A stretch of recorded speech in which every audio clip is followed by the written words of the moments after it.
അപ്പൊ ഓക്കെ, ഇന്ത്യയിലെ മണ്ണിനങ്ങൾ കേട്ടോ. ഭൂവൽക്കത്തിലെ ഏറ്റവും പ്രധാനപ്പെട്ട പാളിയാണ് മണ്ണ്. ഓക്കെ, ഭൂവൽക്കത്തിലെ ഏറ്റവും പ്രധാനപ്പെട്ട പാളിയാണ് മണ്ണ്. മണ്ണ് ആയിരക്കണക്കിന് വർഷങ്ങൾ നീണ്ട പരിണാമ പ്രക്രിയയിലൂടെയാണ് രൂപപ്പെട്ടത്. മണ്ണിന്റെ നേർത്ത പാളി രൂപപ്പെടുന്നത് മാതൃശിലയ്ക്കുമേൽ വിവിധ അപക്ഷയ നിരപ്പാക്കൽ പ്രക്രിയകൾ പ്രവർത്തിക്കുന്നതിന്റെ ഫലമായിട്ടാണ്. ഓക്കെ, അപ്പോ മണ്ണിന്റെ ആ നേർത്ത പാളി രൂപപ്പെടുന്ന എങ്ങനെയാന്ന് ചോദിച്ചാൽ നമ്മളെ മാതൃശിലയില്ല, മാതൃശില ഏതാ? ആഗ്നേയശിലയല്ലേ? ശില. അപ്പോ മാതൃശിലയ്ക്ക് മേൽ വിവിധ അപക്ഷയ നിരപ്പാക്കൽ പ്രക്രിയകൾ, നമുക്കറിയാം ഒരുപാട് തരത്തിലുള്ള അപക്ഷയങ്ങളുണ്ട് അല്ലെ. അപ്പോ അപക്ഷയ നിരപ്പാക്കൽ പ്രക്രിയകൾ പ്രവർത്തിക്കുന്നതിന്റെ ഫലമായിട്ടാണ് മണ്ണിന്റെ നേർത്ത പാളി രൂപപ്പെടുന്നത്. ഈ നേർത്ത പാളി രൂപപ്പെടാൻ തന്നെ എത്ര വർഷം? ആയിരക്കണക്കിന് വർഷങ്ങൾ വേണം. ഓക്കെ, ഇനി ഭൗമോപരിതലത്തിൽ രൂപപ്പെടുന്ന ശിലാപദാർത്ഥങ്ങളുടെയും ജൈവ പദാർത്ഥങ്ങളുടെയും മിശ്രിതമാണ് മണ്ണ്. ഓക്കെ, അപ്പോ ഭൗമ ഉപരിതലത്തിൽ രൂപപ്പെടുന്ന ഒന്ന് ശിലാപദാർത്ഥങ്ങളുടെയും പിന്നെ ജൈവ പദാർത്ഥങ്ങളുടെയും മിശ്രിതമാണ് മണ്ണ്. ഓക്കെ, അടുത്തത് മണ്ണ് രൂപം കൊള്ളുന്ന പ്രക്രിയ അറിയപ്പെടുന്നത് എന്താ? പെഡോജനസിസ്. പെഡോജനസിസ്. മണ്ണിനെ കുറിച്ചുള്ള പഠനം എന്താ? പെഡോളജി. പെഡോളജി. അപ്പം മണ്ണ് രൂപപ്പെടുന്ന പ്രക്രിയ ചോദിച്ചാൽ പെഡോജനിസിസും, മണ്ണിനെ കുറിച്ചുള്ള ശാസ്ത്രീയ പഠനം ചോദിച്ചാൽ പെഡോളജിയുമാണ്. ഇനി മണ്ണിന്റെ രൂപീകരണത്തെ സ്വാധീനിക്കുന്ന ഘടകങ്ങൾ നമ്മൾ പറഞ്ഞു, ഒരുപാട് ഘടകങ്ങൾ ഉണ്ട് അല്ലെ. ആയിരക്കണക്കിന് വർഷങ്ങൾ ചേർന്ന് കൊണ്ടാണ് മണ്ണിന്റെ ആ ഒരു പാളി തന്നെ രൂപപ്പെടുന്നത്. അപ്പോൾ ഈ മണ്ണിന്റെ രൂപീകരണത്തെ സ്വാധീനിക്കുന്ന കുറെ ഘടകങ്ങളുണ്ട്. അപക്ഷയ പ്രവർത്തനമൊക്കെ നമ്മൾ പറഞ്ഞു. അപ്പൊ ഏതൊക്കെ ഘടകങ്ങളാണ് മണ്ണിന്റെ രൂപീകരണത്തെ സ്വാധീനിക്കുന്നത്? ഒന്ന് ഭൂപ്രകൃതി. ഓക്കെ, ഭൂപ്രകൃതി മണ്ണിന്റെ രൂപീകരണത്തെ സ്വാധീനിക്കുന്നുണ്ട്. പിന്നെ ആ ഒരു കാലാവസ്ഥ. പിന്നെ നമ്മൾ പറഞ്ഞു ഏത് ശിലയിൽ നിന്നാണ് മണ്ണ് രൂപം കൊള്ളുന്നത് പറഞ്ഞത്? മാതൃശില അല്ലെ. അപ്പൊ ആ മാതൃശില, പിന്നെ സസ്യജാലങ്ങളും ജീവരൂപങ്ങളും, അതുപോലെ തന്നെ കാലയളവ്. ഓക്കെ, ഇതൊക്കെയാണ് മണ്ണിന്റെ രൂപീകരണത്തെ സ്വാധീനിക്കുന്ന ഘടകങ്ങൾ. ഏതൊക്കെയാണ്? ഒന്ന് ഭൂപ്രകൃതി, രണ്ട് കാലാവസ്ഥ, മൂന്ന് മാതൃശില, പിന്നെ സസ്യജാലങ്ങളും ജീവരൂപങ്ങളും, പിന്നെ കാലയളവ്. ഓക്കെ, ഇനി മണ്ണിലെ പ്രധാന ഘടകങ്ങൾ ഏതൊക്കെയായിരിക്കും? ഒന്ന് ധാതു ഘടകങ്ങൾ ഉണ്ടാവും, പിന്നെ നമ്മൾ നേരത്തെ പറഞ്ഞു ജൈവാംശം ഉണ്ട്, അതുപോലെ തന്നെ ജലം ഉണ്ടാവും, വായു ഉണ്ടാവും. ഓക്കെ, അപ്പൊ മണ്ണിലെ ഘടകങ്ങൾ ചോദിച്ചാല് ഒന്ന് ധാതു ഘടകങ്ങൾ, രണ്ട് ജൈവാംശം, മൂന്ന് ജലം, നാല് വായു. ഓക്കെ അല്ലേ? ഇനി ഭൂമിയിലെ കുഴികളിൽ കാണപ്പെടുന്ന മണ്ണിന്റെ പാളികൾ അറിയപ്പെടുന്നത് അത് മണ്ഡലങ്ങൾ എന്നാണ് കേട്ടോ. ഭൂമിയിലെ കുഴികളിൽ കാണപ്പെടുന്ന മണ്ണിന്റെ പാളികൾ അറിയപ്പെടുന്ന മണ്ഡലങ്ങൾ എന്നാണ്. നമ്മൾ ഇത്ര നേരം വായിച്ചത് നമ്മൾ കേട്ടിട്ടുണ്ട്. ഇതൊക്കെ കുറച്ച് കേൾക്കാത്ത കുറച്ച് കാര്യങ്ങളുണ്ട് കേട്ടോ. അപ്പൊ ഭൂമിയിലെ കുഴികളിൽ കാണപ്പെടുന്ന മണ്ണിന്റെ പാളികൾ അറിയപ്പെടുന്നത് മണ്ഡലങ്ങൾ അല്ലെങ്കിൽ ഹൊറിസൺ എന്നാണ്. ഓക്കെ, മണ്ഡലങ്ങൾ അഥവാ ഹൊറിസൺ. ഓക്കെ അല്ലെ? മണ്ഡലങ്ങൾ അഥവാ ഹൊറിസൺ. അപ്പൊ മൂന്ന് തരത്തിലുള്ള മണ്ഡലങ്ങളാണ് അല്ലെങ്കിൽ ഹൊറിസൺ ആണ് ഉള്ളത്. ഓക്കെ, മൂന്ന് തരത്തിലുള്ള മണ്ഡലങ്ങൾ അഥവാ ഹൊറിസൺ ആണ് ഉള്ളത്. ഒന്നാമത്തെ മണ്ഡലം എ, അതുപോലെ തന്നെ മണ്ഡലം ബി ഉണ്ട്, മണ്ഡലം സി ഉണ്ട്. അപ്പൊ ഈ മണ്ഡലങ്ങളെ എങ്ങനെയാണ് തിരിക്കുന്നത്? എ, ബി, സി, അല്ലെങ്കിൽ ഹൊറിസൺ A, horizon B, horizon C. Okay, അപ്പോ മണ്ഡലം എ അല്ലെങ്കിൽ ഹൊറിസൺ എ എന്ന് വെച്ചിട്ടുണ്ടെങ്കിൽ ഏറ്റവും മുകളിലത്തെ പാളിയാണ്. ഓക്കെ, അപ്പൊ മണ്ഡലം എ അഥവാ ഹൊറിസൺ എ എന്ന് പറഞ്ഞിട്ടുണ്ടെങ്കിൽ ഏറ്റവും മുകളിലത്തെ പാളിയാണ്. ഇതിന്റെ പ്രത്യേകത വെച്ചിട്ടുണ്ടെങ്കിൽ സസ്യ വളർച്ചയ്ക്ക് ആവശ്യമായ ജൈവ പദാർത്ഥങ്ങളും ധാതു ഘടകങ്ങളും ജലവും ഇടകലർന്ന മണ്ണ് കാണപ്പെടുന്നത് എവിടെയാണ്? അത് നമ്മളുടെ മണ്ഡലം എയിലാണ്. നമ്മള് മണ്ണിലുള്ള ഘടകങ്ങൾ ഏതൊക്കെയാന്ന് പറഞ്ഞില്ലേ? ഏതൊക്കെയായിരുന്നു?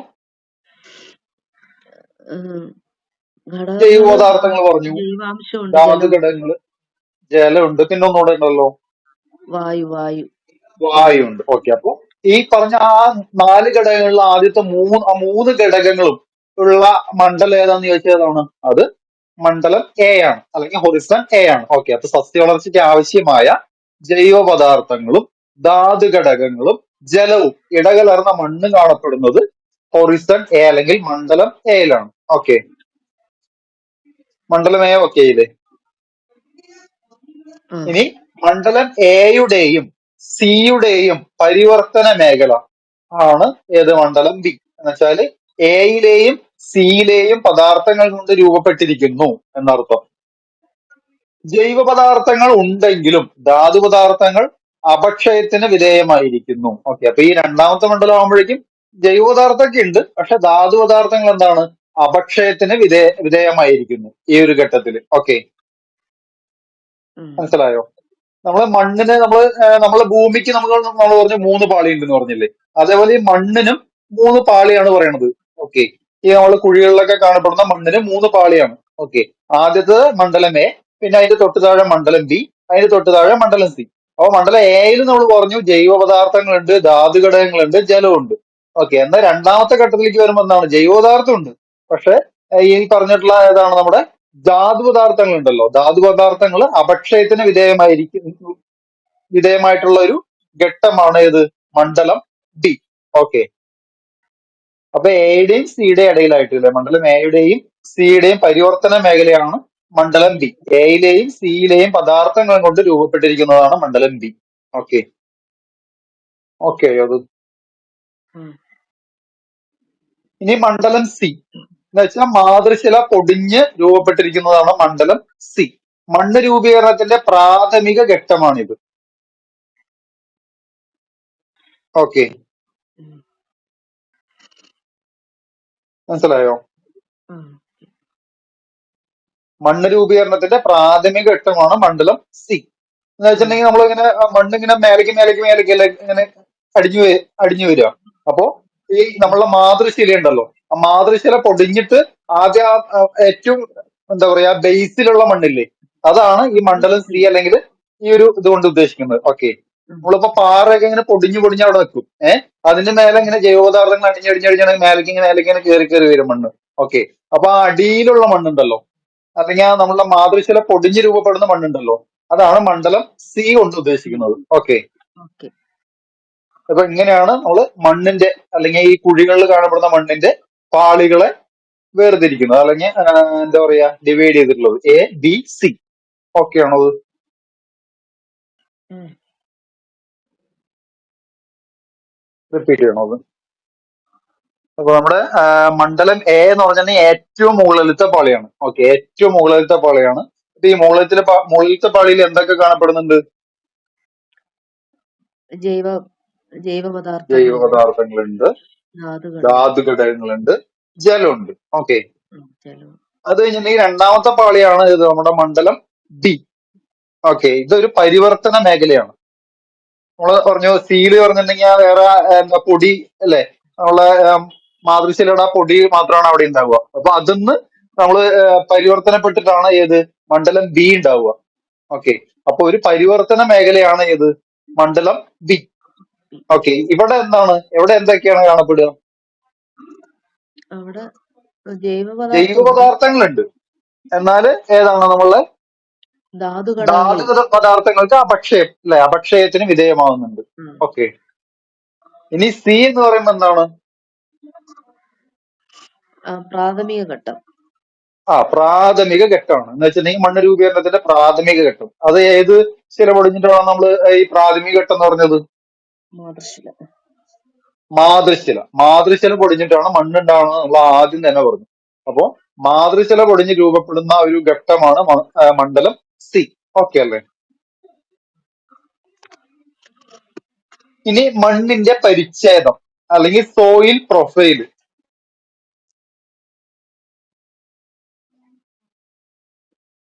മണ്ണ് രൂപീകരണത്തിന്റെ പ്രാഥമിക ഘട്ടത്തിൽ മാതൃശില പൊടിഞ്ഞ് മണ്ഡലം സി രൂപപ്പെടുന്നു.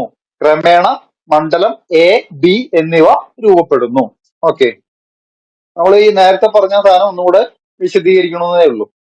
പാളികളുടെ ഇത്തരത്തിലുള്ള ക്രമത്തെ അറിയപ്പെടുന്നത് മണ്ണിന്റെ പരിച്ഛേദം എന്നാണ്. ഓക്കെ, ഇനി മണ്ണിന്റെ 3 മണ്ഡലങ്ങളുടെയും താഴെയുള്ള ശിലയാണ് ഏത് ശില? നമ്മളെ പറഞ്ഞില്ലേ ഏത് ശിലയിൽ നിന്ന് മണ്ണുണ്ടാവുന്നത് പറഞ്ഞത്? മാതൃശില. അപ്പോ മണ്ണിന്റെ 3 മണ്ഡലങ്ങളുടെയും താഴെയുള്ള ശില ചോദിച്ചാൽ മാതൃശിലയാണ്, അല്ലെങ്കിൽ ബെഡ് റോക്ക് അല്ലെങ്കിൽ parent rock. Okay, parent rock, bed rock അല്ലെങ്കിൽ മാതൃശില. ഓക്കെ, ഇതൊക്കെ ഇൻട്രോയാണ്. അപ്പൊ നമുക്ക് ഇത് ഇങ്ങനെ വായിച്ചു പോവാം. ഇനി മണ്ണിന്റെ അപചയം. അശാസ്ത്രീയമായ ഉപയോഗവും മണ്ണൊലിപ്പും മൂലം മണ്ണിന്റെ പോഷക നിലവാരവും കനവും കുറയുന്നതിന്റെ ഫലമായി മണ്ണിന്റെ ഫലഭൂഷ്ടി നഷ്ടമാവുന്നതാണ് എന്ത്? മണ്ണിന്റെ അപചയം. ഓക്കെ. അപ്പൊ എങ്ങനെയൊക്കെയാണ് നമ്മളുടെ അശാസ്ത്രീയമായിട്ടുള്ള ഉപയോഗങ്ങൾ അല്ലെ? മണ്ണിന്റെ അശാസ്ത്രീയമായിട്ടുള്ള ഉപയോഗം എന്ന് വെച്ചിട്ടുണ്ടെങ്കിൽ നമ്മൾ എന്താ പറയാ, രാസവളങ്ങളിലേക്ക് ഉപയോഗമായിരിക്കും ഉദ്ദേശിച്ചിട്ടുണ്ടാവുക. അതെ. അപ്പോ അശാസ്ത്രീയമായ ഉപയോഗവും പിന്നെ മണ്ണൊലിപ്പും മൂലം മണ്ണിന്റെ പോഷക നിലവാരവും കനവും കുറയുന്നതിന്റെ ഫലമായി മണ്ണിന്റെ ഫലഭൂഷ്ടി നഷ്ടമാവുന്നതാണ് എന്ത്? മണ്ണിന്റെ അപചയം. ഇന്ത്യയിലെ മണ്ണിന്റെ നാശത്തിനുള്ള പ്രധാന കാരണം മണ്ണിന്റെ അപചയമാണ്. ഇനി മണ്ണൊലിപ്പ് കൊടുത്തിട്ടുണ്ട്. മണ്ണിന്റെ ആവരണത്തിനുണ്ടാകുന്ന തകർച്ചയാണ് മണ്ണൊലിപ്പ്. ഓക്കെ. നമ്മൾ പറഞ്ഞ ഏത് മണ്ഡലത്തിലാണ് ഏറ്റവും കൂടുതൽ ജൈവ പദാർത്ഥങ്ങളൊക്കെ ഉള്ളത്? മണ്ഡല എയിൽ എയിലല്ലേ ഏറ്റവും കൂടുതൽ ഉള്ളത്. അപ്പൊ ഈ മണ്ണൊലിപ്പ് വരുമ്പോ ആ മുകളിലെ മണ്ഡലം എങ്ങനെ ഒലിച്ചു പോകില്ലേ? അപ്പോ ഇത് എന്തിന് കാരണമാവും? മണ്ണിന്റെ അപചയത്തിന് കാരണമാവും. ഓക്കെ. ഓക്കെ അല്ലേ? മനസ്സിലാവണല്ലേ? Indian institute of soil science സ്ഥാപിതമായ വർഷം. Indian institute of soil science സ്ഥാപിതമായ വർഷം 1988 April 16 okay. Indian institute of soil science സ്ഥാപിതമായ വർഷം 1988 ഏപ്രിൽ 16. ഇനി Indian institute of soil science സ്ഥിതി ചെയ്യുന്നത് എവിടെയാണ്? ഭോപ്പാൽ മധ്യപ്രദേശ്. ഇനി central soil salinity research institute സ്ഥാപിതമായ വർഷം അത് 69 കേട്ടോ. അപ്പൊ Indian institute of soil science ആണെങ്കിൽ 88 April 16 central soil salinity research institute സ്ഥാപിതമായത് ചോദിച്ചാൽ സോയിൽ സലൈനിറ്റി 1969. ഓക്കെ അല്ലേ? ഇനി central soil salinity research institute സ്ഥിതി ചെയ്യുന്നത് എവിടെയാണ്? സോയിൽ സലൈനിറ്റി ഹരിയാനയിലെ കർണാലിനാണ്. കർണാല് ഹരിയാന. ഓക്കെ. കർണാൽ ഹരിയാന. അപ്പോ Indian institute of soil science ആവുമ്പോ എവിടെയാണ്? ഭോപ്പാല്. സലൈനിറ്റി ആവുമ്പോ കർണാല്. ഇനി soil and land use survey of India SNUSI സ്ഥാപിതമായ വർഷം. സോയിൽ ആൻഡ് ലാൻഡ് യൂസ് ആവുമ്പോ 1958. Okay. Soil and land use survey of India 1958. എവിടെയാണ് soil and land use survey of ഇന്ത്യയുടെ ആസ്ഥാനം? അത് ന്യൂഡൽഹിയാണ് കേട്ടോ. Soil and land use survey of ഇന്ത്യയുടെ ആസ്ഥാനം ചോദിച്ചാല് ന്യൂഡൽഹിയാണ്. അപ്പൊ കർണാലിൽ എന്താണുള്ളത്?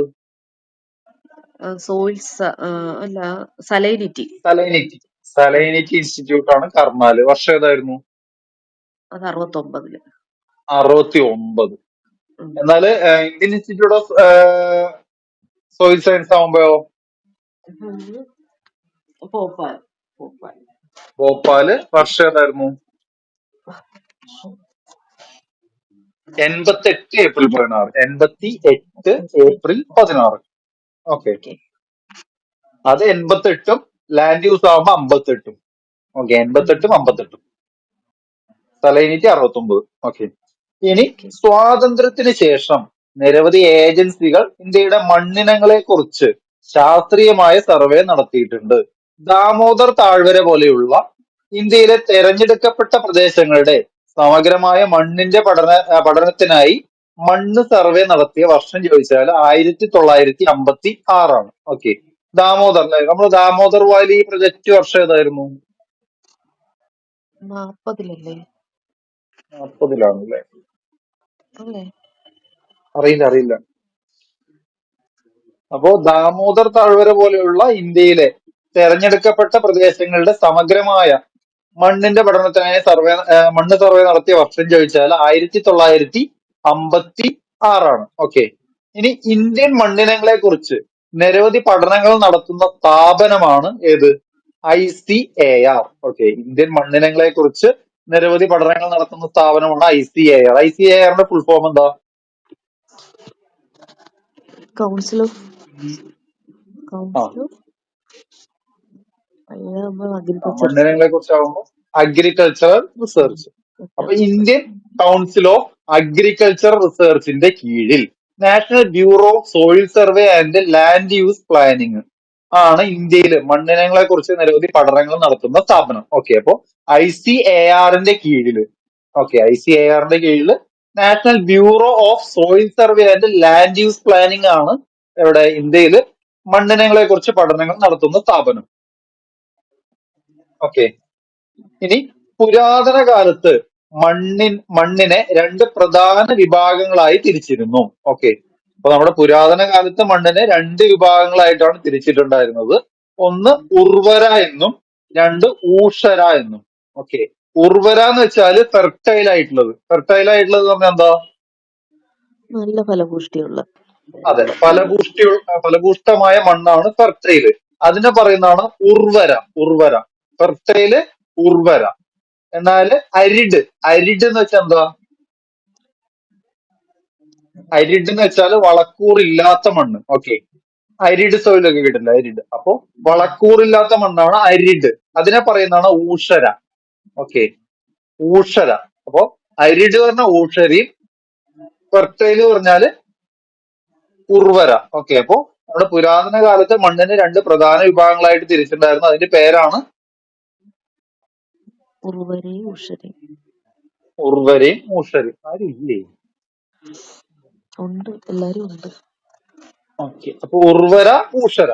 ഇനി United States department of agriculture USDA soil ടാക്സോണമിയുടെ മാനദണ്ഡ പ്രകാരം സ്വഭാവ സവിശേഷത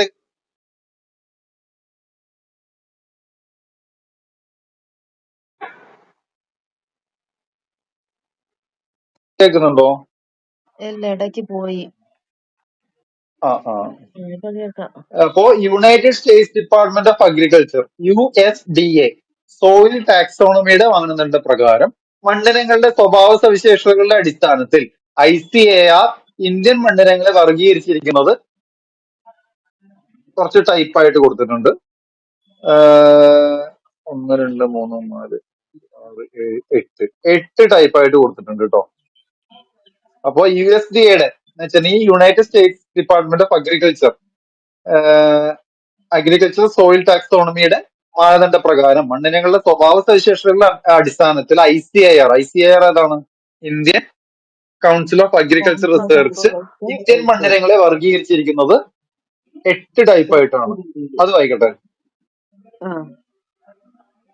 അപ്പോ ഒന്നാമത്തെ പറയുന്നത് ഇൻസെപ്റ്റിസോൾസ്. ഇത് കേൾക്കാത്ത സാധനമാണ്, ചിലപ്പോ കുറച്ച് ബുദ്ധിമുട്ടായിരിക്കും കേട്ടോ.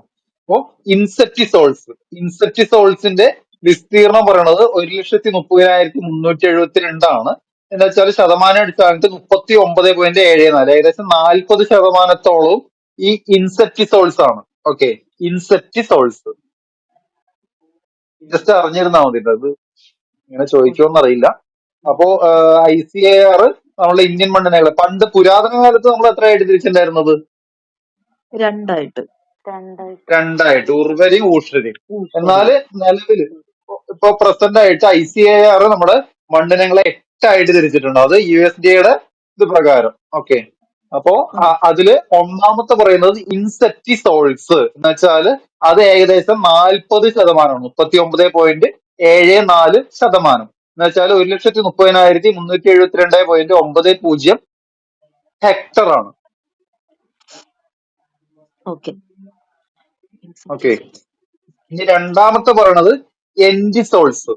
പറയുമ്പോ 28%. എൻഡിസോൾസ് ഈ അതിനകത്ത് ആ ഒരു 8 എണ്ണത്തിന്റെ പേര് പറഞ്ഞു പോയാൽ മതി. ഏറ്റവും കൂടുതൽ, ഇനി കുറവ് പറഞ്ഞത് കൂടുതലാണ് ഇൻസെപ്റ്റിസോൾസ്. ഇനി കുറഞ്ഞ ഇൻസെപ്റ്റിസോൾസ് ആണ് ഏറ്റവും കൂടുതൽ. ഓക്കെ, അപ്പൊ ജസ്റ്റ് പറഞ്ഞു പോവാം. അപ്പൊ രണ്ടാമത് പറയുന്നത് എൻഡിസോൾസ് ആണ്. അത് 28 ഉണ്ട്. ഇനി അൾഫിസോൾസ് 13.5% ആണുള്ളത്. ഇനി വെർട്ടിസോൾസ് വെർട്ടിസോൾസ് 8.5%. ഇനി നമ്മൾ അരിഡ് പറഞ്ഞല്ലോ. അപ്പൊ അരിഡിഷ് സോൾസ്. ഓക്കെ, അരിഡ് സോൾസ് ആവുമ്പോ ഇതിൽ പറയുന്നത് 4.28 ആണ്. ഇനി ഉൾട്ടി സോൾസ് 2.5% ഉണ്ട്. ഉൾട്ടി. പിന്നെ മോളി സോൾസ് 0.40 ഉള്ളൂ. അത് കഴിഞ്ഞാൽ മറ്റുള്ളവ അത് 2.92. ഓക്കെ, അങ്ങനെ 100%ത്തിന് ഇത്രയും ക്രമമായിട്ടാണ് ഡിവൈഡ് ചെയ്തിട്ടുള്ളത്. ജസ്റ്റ് അറിഞ്ഞിരുന്നാൽ മതി. ഏറ്റവും കൂടുതലുള്ളത് ഇൻസെപ്റ്റിസോൾസ് ആണ്. ഇൻസെപ്റ്റിസോൾസ് 40% ഉണ്ട്.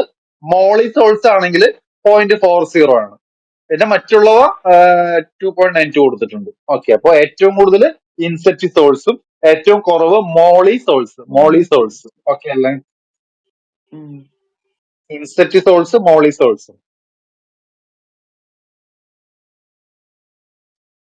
ഇനി മണ്ണ് വർഗീകരണത്തിന്റെ അടിസ്ഥാന ഘടകങ്ങൾ. എന്താന്ന് ചോദിച്ചാല് തരികളുടെ വലിപ്പം. ഓക്കെ, തരികളുടെ വലിപ്പം. നമ്മൾ ഈ മണലൊക്കെ എടുക്കുന്ന സമയത്ത് വലിയ വലിയ തരികൾ ഉണ്ടാവില്ലേ? അപ്പൊ ആ തരികളുടെ വലിപ്പം, അതേപോലെ തന്നെ ഭൂമിയുടെ ചരിവ്, നിറം, മണ്ണിലെ ജലാംശം, ഇതൊക്കെയാണ് മണ്ണ് വർഗീകരണത്തിന്റെ അടിസ്ഥാന ഘടകങ്ങൾ. ഓക്കെ, മണ്ണ് വർഗീകരണത്തിന്റെ അടിസ്ഥാന ഘടകങ്ങൾ ചോദിച്ചാൽ തരികളുടെ വലിപ്പം, ഭൂമിയുടെ ചരിവ്, നിറം, മണ്ണിലെ ജലാംശം എന്നിവയാണ്. ജസ്റ്റ് അറിഞ്ഞിരുന്നാൽ മതി. ഇനി തരികളുടെ വലിപ്പത്തിന്റെ അടിസ്ഥാനത്തിൽ മണല്, കളിമണ്ണ്, സിൽറ്റ്, ലോം എന്നിങ്ങനെ തരംതിരിച്ചിരിക്കുന്നു. അപ്പോ ഈ മണ്ണ് വർഗീകരണത്തിന്റെ അടിസ്ഥാന ഘടകങ്ങളാണ് തരികളുടെ വലിപ്പം, ഭൂമിയുടെ ചരിവ്, നിറം, മണ്ണിലെ ജലാംശം. ഇനി തരികളുടെ വലിപ്പത്തിന്റെ അടിസ്ഥാനത്തില് നമ്മള് മണ്ണിനെ മണലെന്നും, കളിമണ്ണെന്നും, സിൽറ്റ് എന്നും, ലോം എന്നിങ്ങനെ തരംതിരിച്ചിരിക്കുന്നു. ഇനി നിറത്തിന്റെ അടിസ്ഥാനത്തിലാണെങ്കിൽ ചുവപ്പ്, മഞ്ഞ, കറുപ്പ് മണ്ണുകൾ എന്നിങ്ങനെ തരംതിരിച്ചിരിക്കുന്നു. ഉദ്ഭവം, നിറം, ഉള്ളടക്കം, സ്ഥാനം എന്നിവയുടെ അടിസ്ഥാനത്തിൽ ഇന്ത്യൻ മണ്ണിനങ്ങളെ വർഗീകരിച്ചിരിക്കുന്നു. ഇനിയുള്ളത് നമുക്ക് അറിയുന്ന സംഭവമാണ് കേട്ടോ. അപ്പൊ ഉദ്ഭവം, നിറം, ഉള്ളടക്കം, സ്ഥാനം എന്നിവയുടെ അടിസ്ഥാനത്തിൽ ഇന്ത്യൻ മണ്ണിനങ്ങളെ വർഗീകരിച്ചിരിക്കുന്നത് എക്കൽ മണ്ണ് അഥവാ അലൂവിയൽ സോയിൽ. എക്കൽ മണ്ണ്, അതേപോലെ തന്നെ കറുത്ത മണ്ണ് അല്ലെങ്കിൽ ബ്ലാക്ക് സോയില്, ചുവന്നതും മഞ്ഞ നിറത്തിലുള്ളതുമായ മണ്ണ് റെഡ് ആൻഡ് യെല്ലോ സോയിൽസ്, ചെങ്കൽ മണ്ണ് എന്ന് വെച്ചാല് ലാട്രൈറ്റ് സോയില്, വരണ്ട മണ്ണ് നമ്മൾ നേരത്തെ പറഞ്ഞില്ലേ, ഫലപുഷ്ടി ഇല്ലാത്ത, വളക്കൂറില്ലാത്ത മണ്ണിന് എന്താ പറഞ്ഞത്? Arid soil. അപ്പൊ വരണ്ട മണ്ണ് അരിഡ് സോയില്. ഇനി ലവണം എന്ന് പറയുമ്പോ സലൈൻ സോയില്. പീറ്റ് പറയുമ്പോ പീറ്റി സോയില്. പർവ്വതം എന്ന് പറയുമ്പോ മൗണ്ടൈൻ സോയില്. ഓക്കെ, അപ്പോ ഇത്രയേറെ പറഞ്ഞ് ഒന്ന് റിപ്പീറ്റ് ചെയ്യണോ? ഇനി ഇതിന്റെയൊക്കെ വിശദീകരണമാണുള്ളത്.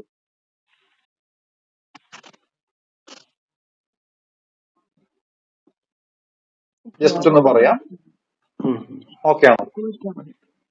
അത് എത്ര കാറ്റഗറി ഉണ്ടെന്ന് പറഞ്ഞു പോയാൽ മതി. ഓക്കെ. അപ്പോ നമ്മള് USDA കണക്ക് പ്രകാരം നമ്മൾ ICAR നമ്മുടെ മണ്ണിനങ്ങളെ വർഗീകരിച്ചിരിക്കുന്നത് 8 ടൈപ്പായിട്ടാണ്. 7 ടൈപ്പും പിന്നെ മറ്റുള്ളവാന്നുള്ളത് ഒരു ഇത് മൈന്യൂട്ട് ആയിട്ടുള്ള ശതമാനം ഉള്ളത്. അപ്പൊ അതുകൊണ്ട് അത് മറ്റുള്ളവാന്ന് കൊടുത്തിട്ടുണ്ട്. അപ്പൊ അത് ജസ്റ്റ് ഒന്ന് വായിക്കാം. അതിൽ ഏറ്റവും കൂടുതൽ നമ്മൾ ഏതാ പറഞ്ഞത്? ഇൻസെപ്റ്റിസോൾസ്. ഇൻസെപ്റ്റിസോൾസ് ആണ് ഏറ്റവും കൂടുതലുള്ളത്. 40% ഇൻസെപ്റ്റിസോൾസ് ആണ്. USDA കണക്ക് പ്രകാരം ഉണ്ടോ? അപ്പൊ അത് പ്രകാരം ICAR ഇന്ത്യൻ മണ്ണിനങ്ങളെ വർഗീകരിച്ചതാണ്. ഇൻസെപ്റ്റിസോൾസ് 40%. ഏറ്റവും കുറവ് ഏതാ പറഞ്ഞത് നമ്മള്? കുറവ് മോളി ചേച്ചിനൊക്കെ ആലോചിച്ചാണ്. മോളിസോൾസ് അല്ല, ജോളിയാണല്ലേ, സോറി. മോളിസോൾസ്. അപ്പൊ ഇൻസെപ്റ്റിസോൾസും മോളിസോൾസും. ഓക്കെ അല്ലേ? ഇനി മണ്ണ് വർഗീകരണത്തിന്റെ അടിസ്ഥാന ഘടകങ്ങൾ ഏതാണ്? വലിപ്പം, തരികളുടെ വലിപ്പം, ഭൂമിയുടെ ചരിവ്, പിന്നെ നിറം, മണ്ണിലെ ജലാംശം. ഓക്കെ, അപ്പൊ അതാണ് വർഗീകരണത്തിന്റെ അടിസ്ഥാന ഘടകങ്ങൾ. ഇനി തരികളുടെ വലിപ്പത്തിന്റെ അടിസ്ഥാനത്തിൽ നമുക്ക് എങ്ങനെയൊക്കെ തിരിക്കാം? മണല്, കളിമണ്ണ്, സിൽട്ട്, ലോം. ഓക്കെ, അപ്പൊ അങ്ങനെ ആയിട്ട് തിരിക്കാം. നിറത്തിന്റെ അടിസ്ഥാനത്തിൽ ചുവപ്പ് മഞ്ഞ മണ്ണ്, മൂന്ന്. കറുപ്പ് യെല്ലോ ബ്ലാക്ക് സോയില്, ബ്ലാക്ക് ചുവപ്പ്, മഞ്ഞ, കറുപ്പ്. ഓക്കെ, ഇനി പറയുന്നത് നമ്മൾ ഉദ്ഭവം, അതുപോലെ തന്നെ നിറം, ഉള്ളടക്കം, സ്ഥാനം എന്നിവയുടെ അടിസ്ഥാനത്തിൽ ഇന്ത്യൻ മണ്ണിനങ്ങൾ വർഗീകരിച്ചിരിക്കുന്നതാണ് കേട്ടോ. അപ്പൊ ഇതിന്റെ അടിസ്ഥാനത്തിൽ വർഗീകരിക്കുമ്പോഴാണ് നമ്മൾ ഏതൊക്കെ പറഞ്ഞത്? അലുവീല് ബ്ലാക്ക് സോയില് പിച്ചി സോയില് എക്കൽ മണ്ണ്, പെയിൻ സോയില് ലാറ്ററൈറ്റ് ഉണ്ട്, ലാറ്ററൈറ്റ് ബ്ലാക്ക് ഉണ്ട്, റെഡ് ആൻഡ് യെല്ലോ ഉണ്ട്, അരിഡ് സോയിൽ ഉണ്ട്, സലൈൻ സോയിൽ ഉണ്ട്, പീറ്റി സോയിൽ ഉണ്ട്, മൗണ്ടൈൻ സോയിൽ ഉണ്ട്. ഓക്കെ അല്ലേ? അപ്പൊ നമ്മള് soil and land use survey of India വന്ന വർഷം ഏതാ പറഞ്ഞത്? Soil and land use survey of India 58. എവിടെയായിരുന്നു? ഭോപ്പാൽ. ലാൻഡ് യൂസ് ആവുമ്പോ New Delhi, land use survey of India ആവുമ്പോ ന്യൂഡൽഹി 58. ഓക്കെ, എന്നാൽ സലൈനിറ്റി ആവുമ്പോഴോ? കർണാൽ. കർണാല് വർഷം ഏതായിരുന്നു? സലൈനിറ്റി 69. എന്നാൽ Indian institute of soil science എവിടെയാണ്? ഭോപ്പാൽ. ഭോപ്പാൽ. അത് ഏതായിരുന്നു വർഷം? 58 88 ഏപ്രിൽ 16. 88 ഏപ്രിൽ 16. ഈ മണ്ണ് ദിനം എന്നാ? December December 5. ഡിസംബർ 5. ഓക്കെ, ഇനി നമ്മള് മണ്ണിനെ ഒരു 3 മണ്ഡലമായിട്ട് തിരിക്കുന്നു പറഞ്ഞാൽ എങ്ങനെയായിരുന്നു അത്? 3 ABC, അത്രേ ഉള്ളൂ. അപ്പൊ അതിനെ കുറിച്ച് നമ്മൾ നേരത്തെ പറഞ്ഞു. Horizon A, Horizon B, Horizon C.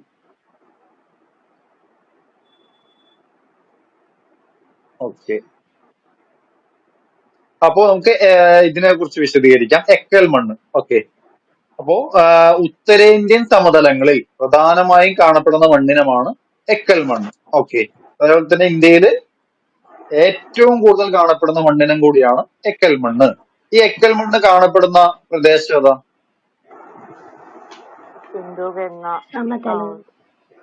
അതെ, സിന്ധു, ഗംഗ, ബ്രഹ്മപുത്ര നദികളുടെ നിക്ഷേപ ഫലമായി രൂപം കൊള്ളുന്ന മണ്ണിനമാണ് എക്കൽ മണ്ണ്. നദീതീരങ്ങളിലും ഉത്തരേന്ത്യൻ സമതലങ്ങളിലും വ്യാപകമായി കാണപ്പെടുന്ന മണ്ണാണ് എക്കൽ മണ്ണ്. ഓക്കെ, ഇനി നദീതീരങ്ങളിലും ഡെൽറ്റ പ്രദേശങ്ങളിലും സമൃദ്ധമായി കാണപ്പെടുന്ന എക്കൽ മണ്ണിന് ഉയർന്ന ഫലപുഷ്ടിയാണ് ഉള്ളത്. ഇതൊക്കെ അറിയുന്ന പോയിന്റ്സ് അല്ലേ? ഇനി ഈ എക്കൽ മണ്ണിൽ നമ്മൾ സാധാരണയായിട്ട് അല്ലെങ്കിൽ ഏതൊക്കെ കൃഷിക്കാണ് അനുയോജ്യമായിട്ടുള്ള മണ്ണാണ് എക്കൽ മണ്ണ്? നെല്ല്, റബ്ബർ,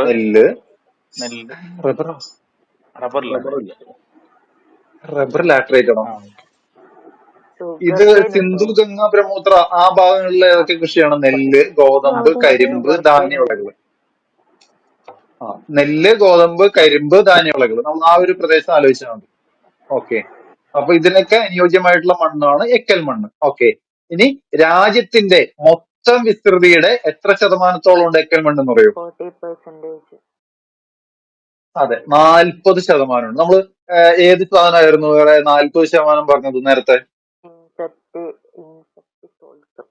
ഇൻസെപ്റ്റിസോൾസ് അല്ലെ? ഇൻസെപ്റ്റിസോൾസ് അല്ലേ 40%തോളം പറഞ്ഞത്? അപ്പോ നമ്മൾ എക്കൽ മണ്ണ് 40% ഉണ്ട്. ഇനി നദികളും അരുവികളും വഹിച്ചു കൊണ്ടുവന്ന് നിക്ഷേപിക്കപ്പെട്ട മണ്ണാണ് എക്കൽ മണ്ണ്. ഓക്കെ, അത് നമ്മൾ നേരത്തെ പറഞ്ഞു. ഇനി രാജസ്ഥാനിൽ കുറഞ്ഞ വിസ്തൃതിയിൽ തുടങ്ങി ഗുജറാത്തിന്റെ സമതലങ്ങളിലേക്ക് ഇവ വ്യാപിക്കുന്നു. അപ്പൊ നമ്മൾ ഈ ഗംഗാ, ബ്രഹ്മപുത്ര ഈ പ്രദേശത്ത് മാത്രമല്ല, പിന്നെ നമ്മുടെ രാജസ്ഥാനിലെ അല്ലെ, രാജസ്ഥാനിൽ കുറഞ്ഞ വിസ്തൃതിയിൽ തുടങ്ങി ഗുജറാത്തിന്റെ സമതലങ്ങളിലേക്ക് ഇവ വ്യാപിക്കുന്നു. എക്കൽ മണ്ണിന് പ്രധാനമായും കാണപ്പെടുന്ന പ്രദേശങ്ങളാണ്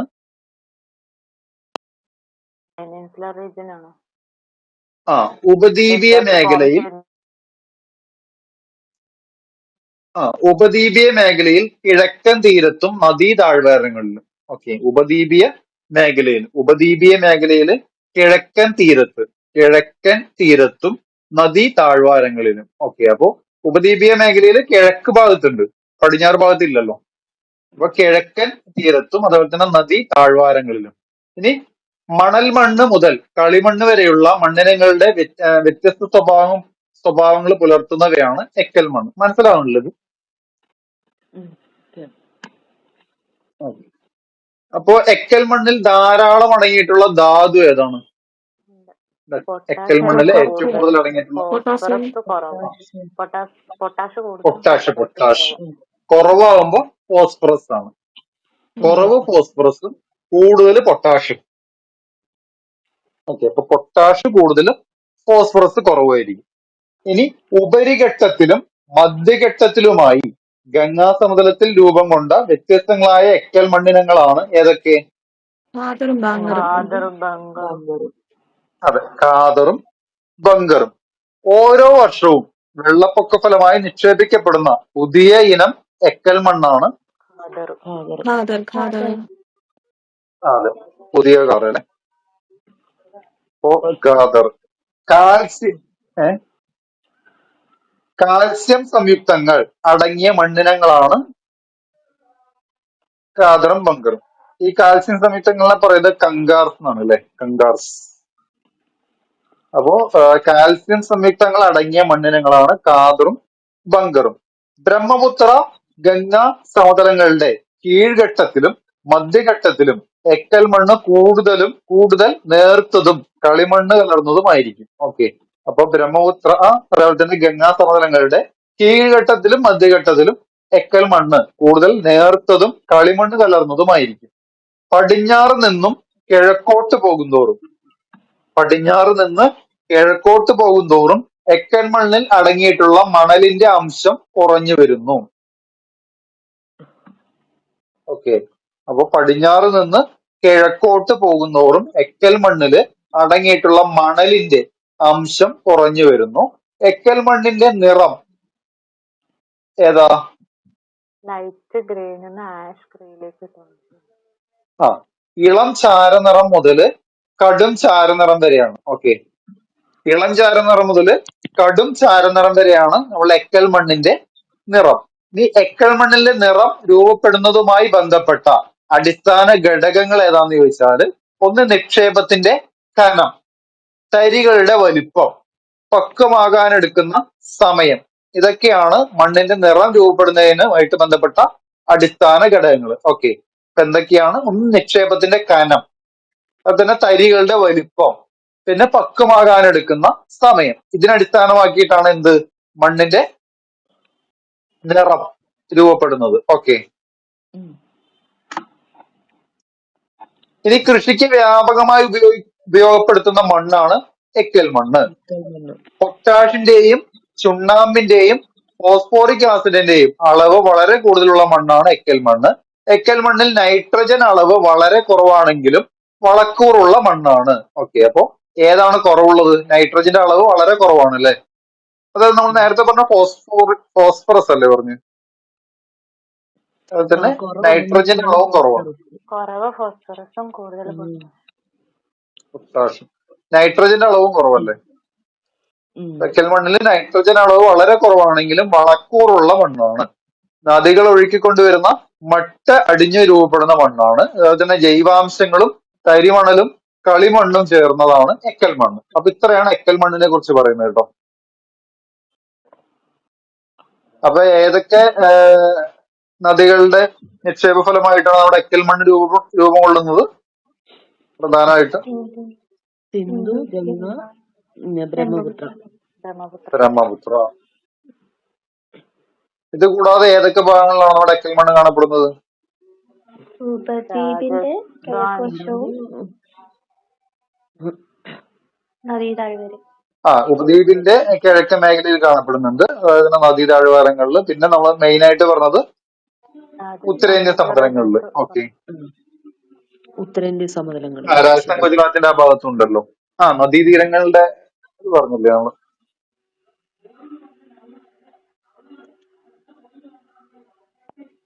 ഇനി നമ്മള് എക്കൽ മണ്ണ് എത്ര പെർസെന്റേജ് ഉള്ളത് ഇന്ത്യയുടെ മണ്ണിനത്തില്?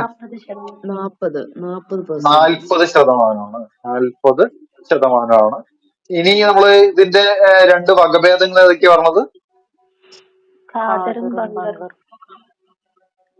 ഖാദറും ബംഗറും. ബംഗറും. ഓക്കെ, ഇത് ഓക്കെ ഇല്ലേ? പിന്നെ ഇതില് ഈ ഒരു ഭാഗത്ത് കൃഷി ചെയ്യുന്ന വിളകൾ ഏതൊക്കെയാ പറഞ്ഞത്? നെല്ല്, ഗോതമ്പ്, കരിമ്പ്, നെല്ല്, ഗോതമ്പ്, ധാന്യവിളകൾ. കരിമ്പ്. നെല്ല്, ഗോതമ്പ്, കരിമ്പ്.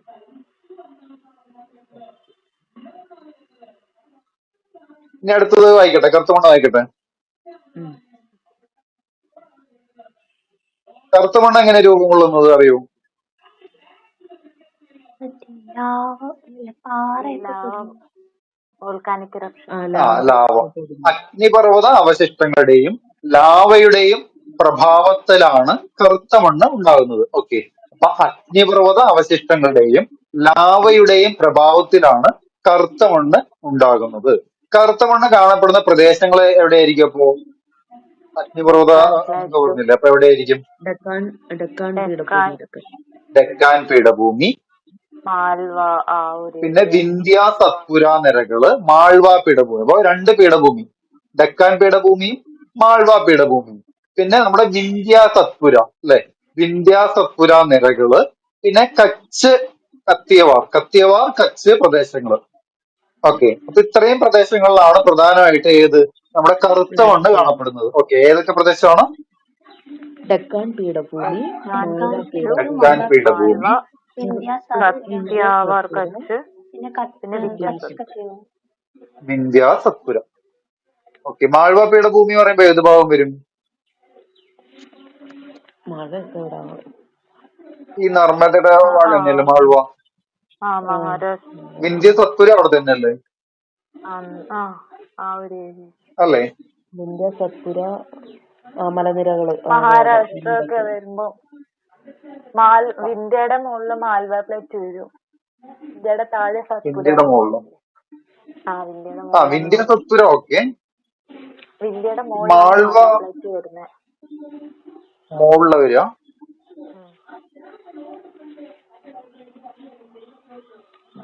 ഓക്കെ, അപ്പൊ ഈ പടിഞ്ഞാറൻ ഭാഗത്ത് വരിക അല്ലേ? വെസ്റ്റ് അല്ലേ വരിക? മാൽവയുടെ വെസ്റ്റേൺ സൈഡിലല്ലേ ആരവല്ലി വരുന്നത്. Okay okay Malwa plate okay, അപ്പൊ ഇന്ത്യ റേഞ്ചിന്റെ നർമ്മദയുടെ ഭാഗമൊക്കെയാണ് വരുന്ന. റേഞ്ച്. അപ്പൊ ഈ ഈസ്റ്റ് സൈഡ് വരുന്ന ഛോട്ടാ നാഗ്പൂരൊക്കെയാണ് അല്ലേ?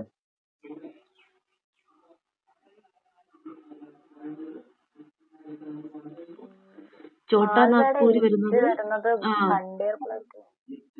ബണ്ടേൽഖണ്ഡൊക്കെ വരില്ല നമുക്ക്, അത് അങ്ങോട്ടേക്ക് വരും. അപ്പൊ ഈ കറുത്ത മണ്ണ് പ്രധാനമായിട്ടുള്ളത് ഡെക്കാൻ പീഠഭൂമിയിലുണ്ട്, മാൾവ പീഠഭൂമിയിലുണ്ട്, പിന്നെ വിന്ധ്യ സത്പുര, കത്തിയവാർ കച്ച് എന്ന് പറയുമ്പോ ഗുജറാത്തിന്റെ ഭാഗം അല്ലേ? അതൊക്കെ ഗുജറാത്ത് ഭാഗങ്ങള്. കത്തിയവാർ കച്ചൊക്കെ ഗുജറാത്ത് ഭാഗം. അപ്പൊ ഈ ഗുജറാത്തിന്റെ ഭാഗത്ത് നമ്മള് കറുത്ത മണ്ണുണ്ട്, എക്കൽ മണ്ണുണ്ട്. കത്തിയവാർ റേഞ്ച് ഒക്കെ വരുന്നത്. അപ്പൊ ഡെക്കാൻ പീഠഭൂമിയുടെ ഭൂരിഭാഗം പ്രദേശങ്ങളിലും കാണപ്പെടുന്ന മണ്ണാണ് കറുത്ത മണ്ണ്. കറുത്ത മണ്ണ് പ്രധാനമായും കാണപ്പെടുന്ന സംസ്ഥാനങ്ങൾ ചോദിച്ചാല് 1 മഹാരാഷ്ട്ര, 2 മധ്യപ്രദേശ് അല്ലെ? വിന്ധ്യ സത്പുര എന്നൊക്കെ പറയുമ്പോൾ മധ്യപ്രദേശിന്റെ ഭാഗമല്ലേ? മധ്യപ്രദേശ്, പിന്നെ ഗുജറാത്ത് നമ്മൾ പറഞ്ഞു, കത്തിയവാർ കച്ച്, പിന്നെ ആന്ധ്രാപ്രദേശ്, തമിഴ്നാട്. അതൊക്കെ പറയുമ്പോൾ നമ്മുടെ ഏത് ഡെക്കാൻ പീഠഭൂമിയുടെ ഭാഗമല്ലേ? ആന്ധ്രാപ്രദേശ്, തമിഴ്നാടൊക്കെ. ഓക്കെ, അപ്പൊ മഹാരാഷ്ട്ര, മധ്യപ്രദേശ്, ഗുജറാത്ത്, ആന്ധ്രാപ്രദേശ്, തമിഴ്നാട്. ഇനി കറുത്ത മണ്ണ് വളരെ ആഴത്തിൽ കാണപ്പെടുന്നത്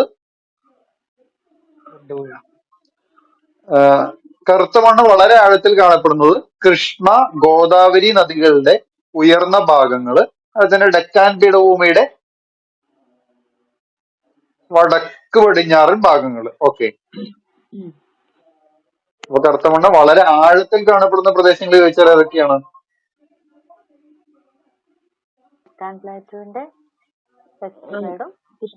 ഡെക്കാൻ പീഠഭൂമിയുടെ വടക്ക് പടിഞ്ഞാറൻ ഭാഗം,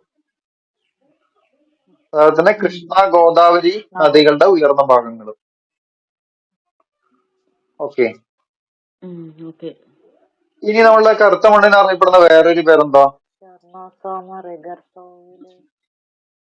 ചെർണോസം ഏതാ? ചെർണോസം അല്ലേ? ചെർണോസം. ചെർണോസം ചെർണോസം. റെഗർ സോയിലും മറ്റേ ചെർണോസം എന്ന പേരിൽ അറിയപ്പെടുന്ന മണ്ണിനെ ചോദിച്ചാൽ കറുത്ത മണ്ണാണ്. ആ വേറെ റെഗർ റിഗർ സോയിൽ, സോയിൽ ഉണ്ട്. റിഗർ ബ്ലാക്ക് ബോട്ടം സോയില് ആ പറയും. റിഗർ ഉണ്ട് റിഗർ മണ്ണ് എന്നൊക്കെ പറയും. റിഗർ മണ്ണുണ്ട്, ബ്ലാക്ക് കോട്ടൺ സോയിൽ ഉണ്ട്. ഓക്കെ. ഓക്കെ. ഇനി ബസാൾട്ട് ശിലകൾക്ക് അപക്ഷയം സംഭവിച്ചിട്ടുണ്ടാകുന്ന മണ്ണാണ് കറുത്ത മണ്ണ്. ഓക്കെ. നമ്മൾ വേറെ ലാവയിൽ നിന്നുണ്ടാവുന്ന മണ്ണ് എന്ന് പറഞ്ഞില്ലേ. അപ്പൊ ലാവ അങ്ങനെ തണുത്തുറഞ്ഞിട്ടല്ലേ ബസാൾട്ട് ഉണ്ടാവുക അല്ലേ? അപ്പൊ ആ ബസാൾട്ട് ശിലകൾക്ക് അപക്ഷയം സംഭവിച്ചിട്ടുണ്ടാകുന്ന മണ്ണാണ് കറുത്ത മണ്ണ്. ഇനി ഇത് ഏത് കൃഷിക്കാണ് അനുയോജ്യമായിട്ടുള്ളത്? കോട്ടൺ. പരുത്തി കൃഷിക്ക്. പരുത്തി കൃഷിക്ക്. ഇനി കറുത്ത മണ്ണ് അറിയപ്പെടുന്ന മറ്റു പേരുകൾ ചോദിച്ചാൽ റിഗർ മണ്ണ്, പരുത്തി മണ്ണ്, കറുത്ത പരുത്തി മണ്ണ്. ഇനി കറുത്ത മണ്ണിന്റെ പ്രധാന സവിശേഷതകളാണ് ഒന്ന് ആഴത്തിൽ കാണപ്പെടുന്നു. നമ്മൾ പറഞ്ഞ ആഴത്തിൽ കാണപ്പെടുന്ന പ്രദേശങ്ങൾ ഏതൊക്കെയാണ്? ഈ ഡക്കാൻ പീഠഭൂമിയുടെ വടക്ക് പടിഞ്ഞാറ് ഗോദാവരിയുടെ അതായത് കൃഷ്ണ ഗോദാവരി നദികളുടെ ഉയർന്ന ഭാഗങ്ങളിൽ ആഴത്തിൽ കാണപ്പെടുന്നുണ്ട്. ഓക്കെ. അപ്പോ ഇതിന്റെ ഒരു സവിശേഷതയാണ് ആഴത്തിൽ കാണപ്പെടുന്നതാണ്. പിന്നെ കളിമൺ സ്വഭാവം ഉണ്ട്. ഓക്കെ. കളിമൺ സ്വഭാവം ഉണ്ട്. പിന്നെ പ്രവേശനീയത ഇല്ല. ഓക്കെ. പ്രവേശനീയത കുറവാണ്.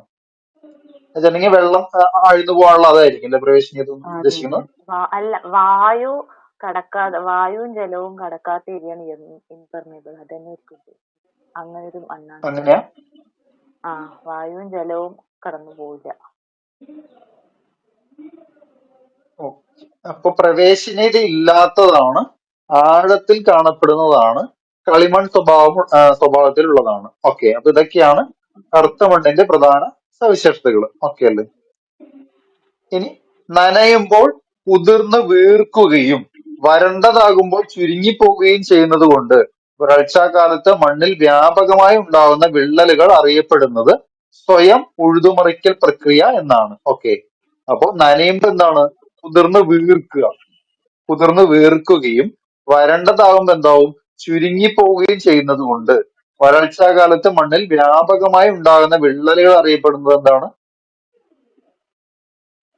സ്വയം ഉഴുതുമറിക്കൽ. ഓക്കെ. സെൽഫ് പ്ലഫിംഗ്, സ്വയം ഉഴുതുമറിക്കൽ പ്രക്രിയ.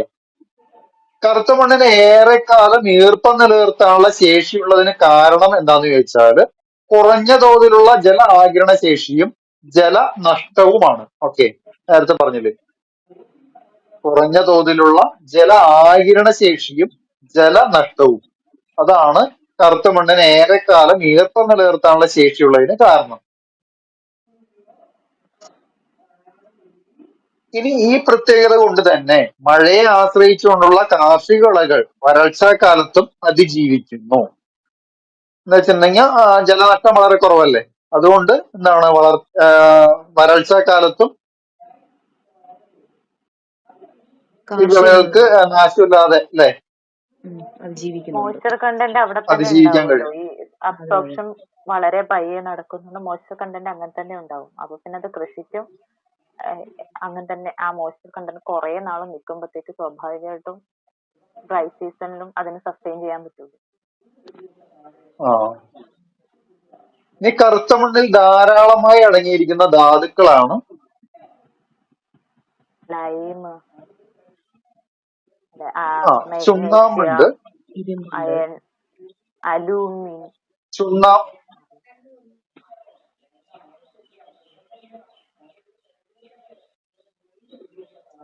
ചുണ്ണാമ്പ്, ഇരുമ്പ്, മഗ്നീഷ്യം, അലുമിന, പൊട്ടാഷ്. ഓക്കെ. അപ്പൊ ഇത്രയും കണ്ടന്റ് ആണ് ഏതില്? കറുത്ത മണ്ണിൽ അടങ്ങിയിട്ടുള്ളത് കേട്ടോ. ചുണ്ണാമ്പ്, ഇരുമ്പ്, മഗ്നീഷ്യം, അലുമിന, പൊട്ടാഷ്. ഓക്കെ. അപ്പൊ നമ്മൾ പൊട്ടാഷ് ഏറ്റവും കൂടുതലുള്ളത് ഏതാ പറഞ്ഞത്? ഏറ്റവും കൂടുതലുള്ളത് ഇവിടെ അലൂവിയൽ സോയിൽ. തെക്കൽ മണ്ണിലാണ് ഏറ്റവും കൂടുതലുള്ളത്. എന്നാൽ നമ്മളുടെ ഈ കറുത്ത മണ്ണിലും പൊട്ടാഷ് ഉണ്ട്. പൊട്ടാഷ് കൂടാതെ ചുണ്ണാമ്പ്, ഇരുമ്പ്, മഗ്നീഷ്യം, അലുമിന എന്നിവ കൂടെ ഉണ്ട്. ഇനി ഫോസ്ഫറസും നൈട്രജനും ജൈവാംശവും ഈ മണ്ണിൽ കുറവാണ്. നമ്മൾ നൈട്രജൻ കുറഞ്ഞ വേറെ ഏത് മണ്ണായിരുന്നു പറഞ്ഞത്? എക്കൽ മണ്ണ് പറഞ്ഞു. എക്കൽ മണ്ണ്. എക്കൽ മണ്ണിൽ ഫോസ്ഫറസും നൈട്രജനും കുറവാന്ന് പറഞ്ഞില്ലേ? അപ്പൊ അതേപോലെ തന്നെ ഈ കറുത്ത മണ്ണിലും ഫോസ്ഫറസും നൈട്രജനും ഇതിൽ ജൈവാംശവും കുറവാണ് കേട്ടോ. ഫോസ്ഫറസും നൈട്രജനും നമ്മൾ അലുവിയൽ സോയിൽ പോലെ തന്നെ കുറവാണ്. കൂടാതെ ജൈവാംശവും ഈ കറുത്ത മണ്ണിൽ കുറവാണ്. അറിയാലോ, എന്താ വെച്ചാൽ ഈ ലാഭ പൊളിഞ്ഞിട്ടുണ്ടാകുന്നതല്ലേ. അപ്പൊ ജൈവാംശം ഒന്നും അങ്ങനെ ഇല്ല. ഇനി കടും കറുപ്പ് മുതൽ ചാരനിറം വരെ നിറമുള്ള നിറവ്യത്യാസമുള്ള മണ്ണിനുമാണ് കറുത്ത മണ്ണ്. ഓക്കെ, കടും കറുപ്പ് മുതൽ ചാരനിറം വരെ. നമ്മൾ അവിടെ എന്തായിരുന്നു പറഞ്ഞത്? നിറം യെല്ലോ പറഞ്ഞു. അല്ല, എക്കൽ മണ്ണിന് ചാരനിറമല്ല, ഇളം ചാരനിറം മുതൽ അങ്ങനെയാ പറഞ്ഞത്. ഇവിടെ ആകുമ്പോ കറുപ്പ് തൊട്ട് ഇളം ചാരനിറം വരെ. ഓക്കെ, കടും കറുപ്പ് മുതൽ ചാരനിറം വരെയാണ് കറുത്ത മണ്ണ്. ഇനി ഡെക്കാൻ ഡ്രാപ്പ് മേഖലകളിൽ പ്രധാനമായും കാണപ്പെടുന്ന മണ്ണിനമാണ് നമ്മൾ പറഞ്ഞല്ലോ, ഡെക്കാൻ പീഠഭൂമിയൊക്കെ പറഞ്ഞല്ലേ. അപ്പൊ ഡെക്കാൻ ട്രാപ്പ് മേഖലയിൽ പ്രധാനമായും കാണപ്പെടുന്ന മണ്ണിനമാണ് കറുത്ത മണ്ണ്. പരുത്തിക്ക് പുറമെ ഏതൊക്കെയാണ് ഇവിടെ കൃഷി ചെയ്യുന്നത്? കരിമ്പ്, ജോവർ. ഓക്കെ, അപ്പൊ പരുത്തിക്ക് പുറമെ കരിമ്പ്, ജോവർ. കറുത്ത മണ്ണ്, കരിമ്പ്, ജോവർ. നമ്മൾ കരിമ്പ് അവിടെയും പറഞ്ഞില്ലേ? അപ്പൊ നമ്മള് അലുവിയലിലും കരിമ്പ് പറഞ്ഞു, കറുത്ത മണ്ണിലും കരിമ്പുണ്ട്. ഓക്കെ, കരിമ്പ്, പരുത്തി, ജോവർ. ഇനി ഈർപ്പം സംരക്ഷിച്ച് വെക്കാനുള്ള കഴിവ് ഏറ്റവും കൂടുതലുള്ള മണ്ണിനമാണ് കറുത്ത മണ്ണ്. നമ്മൾ നേരത്തെ പറഞ്ഞതാണ്. അപ്പോൾ ഈർപ്പം സംരക്ഷിച്ച് വെക്കാനുള്ള കഴിവ് ഏറ്റവും കൂടുതലുള്ള മണ്ണിനമാണ്. ഓക്കെ, അപ്പോ കറുത്ത മണ്ണിന്റെ വേറെ പേരുകൾ എന്തൊക്കെയാണ്? റിഗർ മണ്ണ്,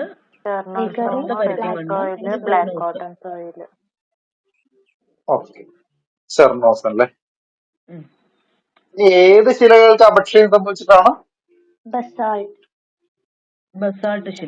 ബസാൾട്ട് ശിലകൾ.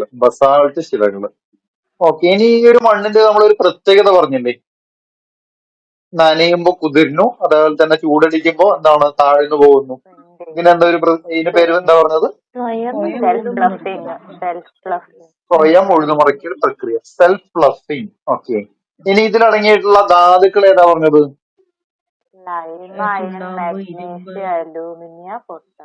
Alumina, magnesium, potash. ഇനി കുറവുള്ളത് ഏതൊക്കെയായിരുന്നു? നൈട്രജൻ, ഫോസ്ഫറസ്, പിന്നെ ജൈവാംശവും നൈട്രജനും ഫോസ്ഫറസും ജൈവാംശവും കുറവാണ്. ഇനി ഇത് കാണപ്പെടുന്ന പ്രദേശങ്ങൾ ഏതൊക്കെയായിരുന്നു? ഡെക്കാൻ ഡ്രാപ്പ് മേഖലകള്. ഡെക്കാൻ ഡ്രാപ്പ് പറഞ്ഞു, ഡെക്കാൻ പീഠഭൂമി, അതുപോലെ തന്നെ മാൾവാ പീഠഭൂമി, പിന്നെ കത്തിയവാർ കച്ച്, വിന്ധ്യ സത്പുര. സംസ്ഥാനങ്ങളാണെങ്കിൽ മഹാരാഷ്ട്ര, മധ്യപ്രദേശ്, ഗുജറാത്ത്, ആന്ധ്രാപ്രദേശ്.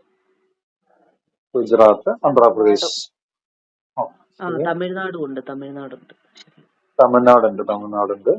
ഇനി കറുത്ത മണ്ണ് വളരെ ആഴത്തിൽ കാണപ്പെടുന്ന പ്രദേശങ്ങൾ ചോദിച്ചാല് ഡെക്കാൻ പീഠഭൂമിയുടെ പ്രദേശങ്ങളുണ്ട്. ഡെക്കാൻ പീഠഭൂമിയുടെ വടക്ക് പടിഞ്ഞാറ് ഭാഗത്ത്, പിന്നെ കൃഷ്ണ ഗോദാവരി നദികളുടെ ഉയർന്ന ഭാഗങ്ങളിൽ.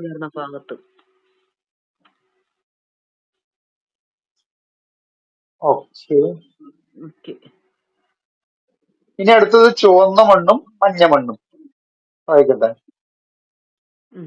അതുകൂടെ വായിച്ചിട്ട്. ഓക്കെ, ചുവന്ന മണ്ണിനം കൂടുതലായിട്ട് കാണപ്പെടുന്ന പ്രദേശങ്ങളാണ് അത് ഡെക്കാൻ പീഠഭൂമിയുടെ കിഴക്കൻ ഭാഗത്തും പടിഞ്ഞാറ് ഭാഗത്തും മഴ കുറഞ്ഞ പ്രദേശങ്ങളിൽ. ഓക്കെ, അപ്പൊ ഡെക്കാൻ പീഠഭൂമിയുടെ കിഴക്കൻ ഭാഗത്തും പടിഞ്ഞാറ് ഭാഗത്തും മഴ കുറഞ്ഞ പ്രദേശങ്ങളിലാണ് ഏത് ചുവന്ന മണ്ണിനം കൂടുതലായിട്ട് കാണപ്പെടുന്നത്. ഓക്കെ, ചുവന്ന മണ്ണിനം കാണപ്പെടുന്നത് എവിടെയാണ്? ഡെക്കാൻ പീഠഭൂമിയുടെ കിഴക്കും പടിഞ്ഞാറും. കിഴക്കൻ ഭാഗത്തുണ്ട്, പടിഞ്ഞാറൻ ഭാഗത്തും മഴ കുറഞ്ഞ പ്രദേശങ്ങളിലാണ് red soil, red and yellow അല്ലെങ്കിൽ ചുവന്ന മണ്ണും മഞ്ഞ മണ്ണും കാണപ്പെടുന്നത്. കായാന്തരിത ശിലകളും പരൽ രൂപ ശിലകളും പൊടിഞ്ഞു രൂപം കൊള്ളുന്ന മണ്ണാണ് ചെമ്മണ്ണ്. ഓക്കെ, അപ്പൊ കായാന്തരിത അല്ലെ, കായാന്തരിത പറയുമ്പോ ലാറ്ററൈറ്റ് അല്ലേ, സോറി, കായാന്തരിത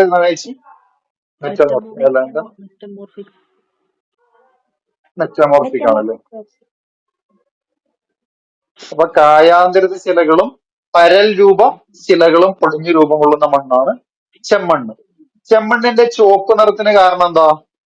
ഇരുമ്പിന്റെ ഹൈഡ്രോക്സൈഡ്. സാന്നിധ്യം. അയൺ ഓക്സൈഡിന്റെ സാന്നിധ്യമാണ്. ഓക്കെ. ഇനി ഇരുമ്പിന്റെ അംശം കൂടുതൽ കാണപ്പെടുന്ന മണ്ണാണ് ചെമ്മണ്ണ്. ചെമ്മണ്ണ്. ചെമ്മണ്ണ്. ഓക്കെ. ഇനി പശ്ചിമഘട്ടത്തിന്റെ കീഴ്ഭാഗത്ത് നീളത്തിൽ വ്യാപകമായി കാണപ്പെടുന്ന ചുവന്ന പശിമയാർന്ന മണ്ണാണ് ചുവന്ന മണ്ണ്. മഞ്ഞയും ചുവപ്പും മണ്ണിനങ്ങൾ കാണപ്പെടുന്ന പ്രധാന പ്രദേശങ്ങൾ ചോദിച്ചാല് മധ്യ ഗംഗാ സമതലത്തിന്റെ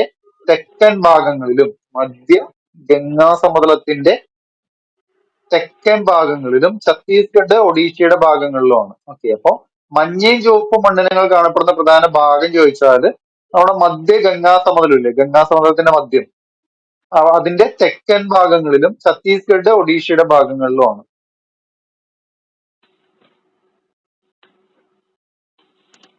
ഇനി ഈ മണ്ണിന് ചുവപ്പ് നിറം ഉണ്ടാകുന്നതിന് കാരണം പരലീകൃതമായ ശിലകളിൽ നിന്നും കായാന്തരിത ശിലകളിൽ നിന്നും വേർപെടുന്ന ഇരുമ്പിന്റെ സാന്നിധ്യമാണ്. നമ്മൾ പറഞ്ഞ അയൺ ഓക്സൈഡ് അല്ലെ. അപ്പോ പരലീകൃതമായ ശിലകളിൽ നിന്നും കായാന്തരിത ശിലകളിൽ നിന്നും വേർപെടുന്ന ഇരുമ്പിന്റെ സാന്നിധ്യമാണ് ഏത് ഈ മണ്ണിന് എന്ത് നിറം കൊടുക്കുന്നത്? ചുവപ്പ് നിറം നൽകുന്നത്. ഓക്കെ. ഇനി ഹൈഡ്രേറ്റ് രൂപം ആർജിക്കുമ്പോൾ ചുവന്ന മണ്ണ് കാണപ്പെടുന്ന നിറം, ഹൈഡ്രേറ്റ് രൂപം ആർജിക്കുന്നത് അത് ചുവന്ന മണ്ണ് കാണപ്പെടുന്ന ഹൈഡ്രേറ്റ് രൂപം ആർജിക്കുമ്പോൾ ചുവന്ന മണ്ണ് കാണപ്പെടുന്നതാണ് മഞ്ഞ നിറത്തില്. ഓക്കെ. അപ്പൊ ഈ ഹൈഡ്രേറ്റ് രൂപം ആർജിക്കുമ്പോൾ ഈ മണ്ണ് ചുവന്ന മണ്ണ് മഞ്ഞ നിറമാവും. ഓക്കെ. അപ്പൊ ഇത് നോർമലി ഫെർട്ടൈൽ ആയിരിക്കില്ലേ ആ സമയത്ത്? ഫെർട്ടൈൽ ആണോ? ചുവന്ന മണ്ണ് ഫെർട്ടൈൽ ആണോ? അല്ല, ഈ ഫെർട്ടിലിറ്റി കുറവില്ല, ഫെർട്ടൈൽ ആയിരിക്കും. ഫെർട്ടിലിറ്റി കുറവല്ലത്, അല്ല, ഇത് കൂടുതലാ. റെഡും യെല്ലോയും വരുമ്പോ നോർമലി ഫെർട്ടൈൽ ആയിരിക്കും. പക്ഷെ ഇത് അതിന്റെ മലയാളം എന്താ, കോസ്റ്റ്രെയിൻഡ് എന്ന് പറഞ്ഞ മലയാളം എന്താ, ആ സമയത്ത് ഇതിന്റെ ഫെർട്ടിലിറ്റി കുറയും. അപ്പം ആ ലാൻഡ് ഡ്രൈ ആയിരിക്കുമല്ലോ, അപ്പൊ അവിടെ പുവർ ഫെർട്ടിലിറ്റി ആയിരിക്കും. അടുത്ത പോയിന്റ് പറയുന്നുണ്ട്, നേർത്ത ചുവപ്പും മഞ്ഞയും കലർന്ന മണ്ണിനങ്ങൾ പൊതുവെ ഫലഭൂയിഷ്ടമാണ്. ഓക്കെ. അപ്പൊ നേർത്ത ചുവപ്പും മഞ്ഞയും, ഓക്കെ, ചുവപ്പ് കുറയും പോലെ ഫലപുഷ്ടി കൂടും, അങ്ങനെയല്ലേ? നേർത്ത ചുവപ്പും മഞ്ഞയും കലർന്ന മണ്ണിനങ്ങൾ പൊതുവെ ഫലഭൂയിഷ്ടമാണ്. വരണ്ട ഉയർന്ന പ്രദേശങ്ങളിൽ കാണപ്പെടുന്ന തരികളുള്ള മണ്ണിന് ഫലഭൂയിഷ്ഠത കുറവാണ്. ഓക്കെ. അപ്പൊ വരണ്ട ഉയർന്ന പ്രദേശങ്ങളിൽ കാണപ്പെടുന്ന തരികളുള്ള മണ്ണിന് ഫലഭൂയിഷ്ഠത കുറവായിരിക്കും. ഓക്കെ. അപ്പൊ ഫലഭൂയിഷ്ഠിയുള്ള മണ്ണ് ഏതാണ്? നേർത്ത ചുവപ്പും മഞ്ഞയും കലർന്ന മണ്ണിനങ്ങൾ പൊതുവെ ഫലഭൂയിഷ്ഠമാണ്. ഓക്കെ. എന്നാലും വരണ്ട ഉയർന്ന പ്രദേശങ്ങളിൽ കാണപ്പെടുന്ന തരികളുള്ള മണ്ണിന് ഫലഭൂയിഷ്ഠത കുറവായിരിക്കും. ഇനി ജൈവാംശം, ഫോസ്ഫറസ്, നൈട്രജൻ എന്നിവ പൊതുവെ കുറഞ്ഞ മണ്ണിനമാണ് ചുവന്ന മണ്ണും മഞ്ഞ മണ്ണും. ഓക്കെ.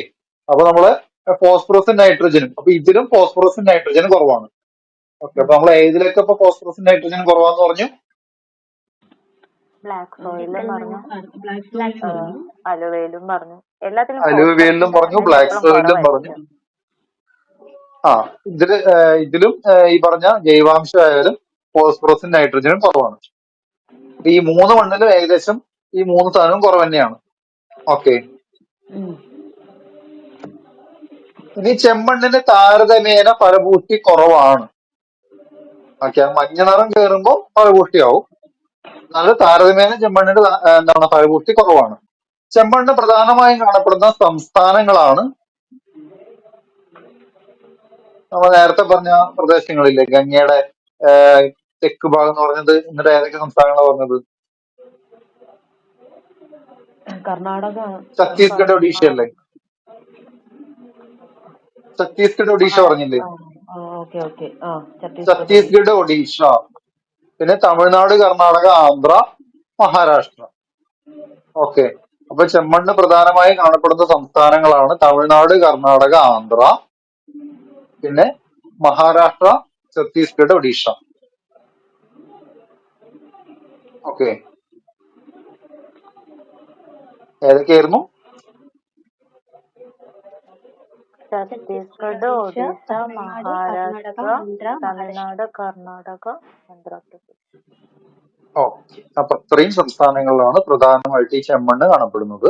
ഈ മേഖലയില് നെല്ല്, റാഗി, പുകയില, നിലക്കടല, ഉരുളക്കിഴങ്ങ്, അതിന്റെ പച്ചക്കറികൾ എന്നിവ കൃഷി ചെയ്യുന്നു. ഓക്കെ, അപ്പൊ ഏതൊക്കെയാണ്? നെല്ലുണ്ട്, റാഗി, പുകയില, നിലക്കടല, ഉരുളക്കിഴങ്ങ്, പച്ചക്കറികൾ. ഇത്രയും സാധനങ്ങളാണ് കൃഷി ചെയ്യുന്നത്. ഓക്കെ, അപ്പോ ഓക്കെ. ചെമ്മണ്ണ് കഴിഞ്ഞിട്ടാണ് ചുവന്ന മണ്ണ് കഴിഞ്ഞിട്ടുണ്ട് കേട്ടോ. ചെമ്മണ്ണ് അടുത്ത് നോക്കാം അല്ലെ. 1, 2, 3, 4 ഉണ്ടല്ലോ. ആ, 4 മണ്ണിനോ ഇല്ലേ? നാളെ മതിയില്ലേ. നമുക്ക് അടുത്ത ക്ലാസ് നോക്കാം. കറുത്ത ചെങ്കൽ മണ്ണ്, വരണ്ട മണ്ണ്, ലവണമണ്ണ്, പീറ്റ് മണ്ണ്, പർവ്വത മണ്ണ്.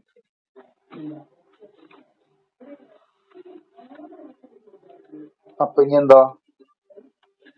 ഇനി സിയെ കാണുന്നില്ല. ഓക്കെ, നോക്കട്ടെ.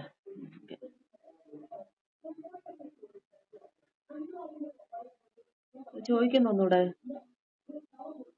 ക്വസ്റ്റ്യൻ ചോദിക്കുന്നു. ക്വസ്റ്റ്യൻ ചോദിക്കുക അല്ലേ. ജസ്റ്റ് ഒന്ന് ചോദിച്ചു കിട്ടുന്നു നോക്കട്ടെ.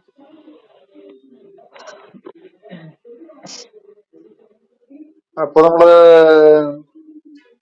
മണ്ണിന്റെ പാളികളെ എങ്ങനെയാ തിരിച്ചിട്ടുണ്ടായിരുന്നത്? Horizon A, horizon B, horizon C.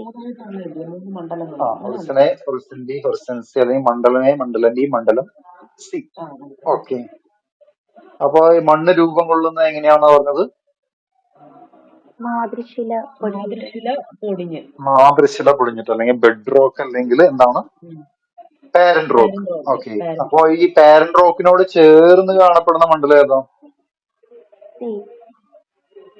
C ആണ്. അത് പ്രാഥമിക ഘട്ടമാണ്. ഓക്കെ, ഇനി നമ്മള് ഇന്ത്യൻ ഇൻസ്റ്റിറ്റ്യൂട്ട് ഓഫ് സോയിൽ സയൻസിന്റെ വർഷം ഏതാ പറഞ്ഞത്? 1988 ഏപ്രിൽ 16. എന്നാൽ ഇന്ത്യൻ ഇൻസ്റ്റിറ്റ്യൂട്ട് ഓഫ് സലൈനിറ്റിയുടെ ഏതാ പറഞ്ഞത്? Central soil salinity 69. എന്നാൽ land use survey of India എഴുതിയോ? 58. എവിടെയായിരുന്നു? ന്യൂഡൽഹി. സലൈനിറ്റി ആവുമ്പോ ഇവിടെ ഹരിയാനയില്, കർണാല്. സോയിൽ സയൻസ് ആവുമ്പോ ഭോപ്പാൽ. ഓക്കെ, ഇനി പ്രാചീന കാലത്ത് മണ്ണിനങ്ങൾ എങ്ങനെ തിരിച്ചില്ല? എത്ര ആയിട്ട് തിരിച്ചു? ഉർവര, ഊഷര. ഫെർട്ടൈലാൻഡ്, അരിഡ്. ഓക്കെ, ഇനി നമ്മള് USDA കണക്ക് പ്രകാരം ICAR കുറെ എണ്ണായിട്ട് തിരിച്ചിട്ടുണ്ടായി. അതിൽ ഏറ്റവും കൂടുതൽ ഏതായിരുന്നു? ഇൻസെപ്റ്റിസോൾസും. കുറവ് ഏതായിരുന്നു? മോളിസോൾസ്.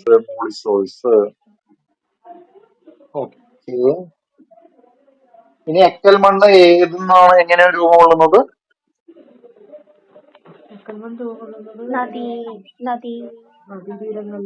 സിന്ധു, ഗംഗ, ബ്രഹ്മപുത്ര.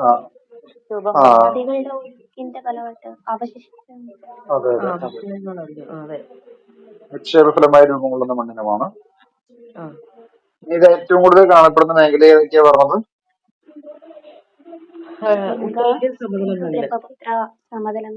ഗംഗ, ബ്രഹ്മപുത്ര, സിന്ധു സമതലങ്ങളിലുണ്ട്. പിന്നെ അതേപോലെ തന്നെ ഉപദ്വീപീയ മേഖലയിൽ കിഴക്കൻ പിന്നെ ഈ ഉപദ്വീപീയ മേഖലയിൽ ഏത് ഭാഗത്തുള്ളത്? കിഴക്കേ ഉണ്ടാവുള്ളൂ, പടിഞ്ഞാറുണ്ടാവില്ല കേട്ടോ. കിഴക്കൻ തീരത്തും നദി താഴ്വാരങ്ങളിലാണുള്ളത്. ഇനി ഇതിൽ കൂടുതലായിട്ട് അടങ്ങിയിരിക്കുന്ന ധാതു ഏതാണ്? പൊട്ടാഷ്. കുറവാകുമ്പോ നൈട്രജനും കുറവാണ്. ഇനി ഇതിനെ രണ്ടായിട്ട് തിരിക്കുന്നില്ലേ?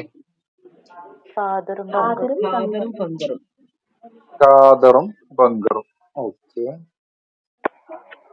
ഇനി കറുത്ത മണ്ണ് എങ്ങനെയാ രൂപം കൊള്ളുന്നത്? ലാവയുടെ വോൾക്കാനിക് ഇറപ്ഷൻസ് ലാവ പുറത്ത് ഇതിന്റെ ഭാഗമായിട്ട് ഏത് പൊടിഞ്ഞിട്ടാ? ബസാൾട്ട്. ബസാൾട്ട്. ബസാൾട്ട് ശിലകള്. ഓക്കെ. ഇതൊക്കെ ഏതൊക്കെ ഭാഗങ്ങളിലാണ് ഉള്ളത്? ഉള്ളത് ഡെക്കാൻ ഡെക്കാൻ പ്ലേറ്റു, പീഠഭൂമി, മഹാദേവ്, മാൾവ മാൾവ, പീഠഭൂമി, വിന്ധ്യ സാത്പുര, കത്തിയാവാർ. വിന്ധ്യ കച്ച് സത്പുര. കത്തിയാവാർ. ഓക്കെ. സംസ്ഥാനങ്ങൾ ചോദിച്ചാല് മഹാരാഷ്ട്ര, മധ്യപ്രദേശ്, മഹാരാഷ്ട്ര, മധ്യപ്രദേശ്, മധ്യപ്രദേശ്, ഗുജറാത്ത്, ആന്ധ്രാപ്രദേശ്, കർണാടക ഇല്ലല്ലോ. തമിഴ്നാട്. തമിഴ്നാട്. തമിഴ്നാട്, തമിഴ്നാട്, ആന്ധ്ര, മഹാരാഷ്ട്ര. ഓക്കെ. അല്ല, ഗുജറാത്ത്. ഓക്കെ. ഇനി ആഴത്തിൽ കാണപ്പെടുന്ന ചോദിച്ചാല് ബ്ലാക്ക് ആഴത്തിൽ സോയിൽ. കാണപ്പെടുന്ന ഡെക്കാൻ കൃഷ്ണ പ്ലേറ്റുവിന്റെ ഗോദാവരി, വടക്ക് പടിഞ്ഞാറ് ഭാഗത്തും കൃഷ്ണ അങ്ങനെയാ. ഗോദാവരി. വടക്ക് പടിഞ്ഞാറ് ഭാഗത്ത്. ഓക്കെ. ഡെക്കാൻ പീഠഭൂമിയുടെ വടക്ക് പടിഞ്ഞാറും കൃഷ്ണ ഗോദാവരി താഴ്വ നദികളുടെ ഉയർന്ന ഭാഗങ്ങളിലും. ഉയർന്ന ഭാഗങ്ങളിലും. ഇനി ഇത് അറിയപ്പെടുന്ന വേറെ പേരുകളാണ് ചെർണോസം, ചെർണോസം, black black cotton black soil. Cotton soil. Black soil, black cotton soil. Okay. ഇനി കറുത്ത മണ്ണിന്റെ പ്രത്യേകതയാണ് വെള്ളം ജലം വെച്ചിട്ട്. വെള്ളം. ആ എങ്ങനെയാണ് കുറഞ്ഞ തോതിലുള്ള ജല ആഗിരണ ശേഷിയും ജലനഷ്ടവും. ഇതുകൊണ്ട് തന്നെ കളിമണ്ണ് പോലെ. ഇത് ഇതിന്റെ ഒരു പ്രക്രിയ ഉണ്ടല്ലോ, അതിനെന്താ പറയാ? ഈ മഴയെ ആശ്രയിച്ചുള്ള വിളകള് നശിക്കത്തില്ല. നശിക്കില്ല. അതുപോലെ തന്നെ നനയുമ്പോ കുതിർക്കുക, അതുപോലെ തന്നെ ചൂടാകുമ്പോ ചുരുങ്ങി പോകുന്നതിന്റെ ആ ഒരു പ്രക്രിയ എന്താ പറയാ? സ്വയം ഉഴുതുമറിക്കൽ പ്രക്രിയ. സെൽഫ് ഫ്ലഫിംഗ് അല്ലെങ്കിൽ സ്വയം ഉഴുതുമറിക്കൽ പ്രക്രിയ എന്ന് പറയും. ഓക്കെ. ഓക്കെ. ഇനി ചുവന്ന മണ്ണിനും ഏറ്റവും കൂടുതലായിട്ട് കാണപ്പെടുന്നത് ഇവിടെ ഡെക്കാൻ പീഠഭൂമിയുടെ കിഴക്കുണ്ട്, കിഴക്കും പടിഞ്ഞാറും മഴ ലഭിക്കാത്ത പ്രദേശങ്ങൾ, മഴ കുറഞ്ഞ പ്രദേശങ്ങളിൽ. മഴ കുറഞ്ഞ. ഇതെങ്ങനെ ഉണ്ടാകുന്നത്? കായാന്തരിത ശില പൊടിഞ്ഞിട്ട്. പിന്നെ പരൽ കായാന്തരിത ശരിയും പരൽ രൂപശിലകളും പൊടിഞ്ഞിട്ടാണ്.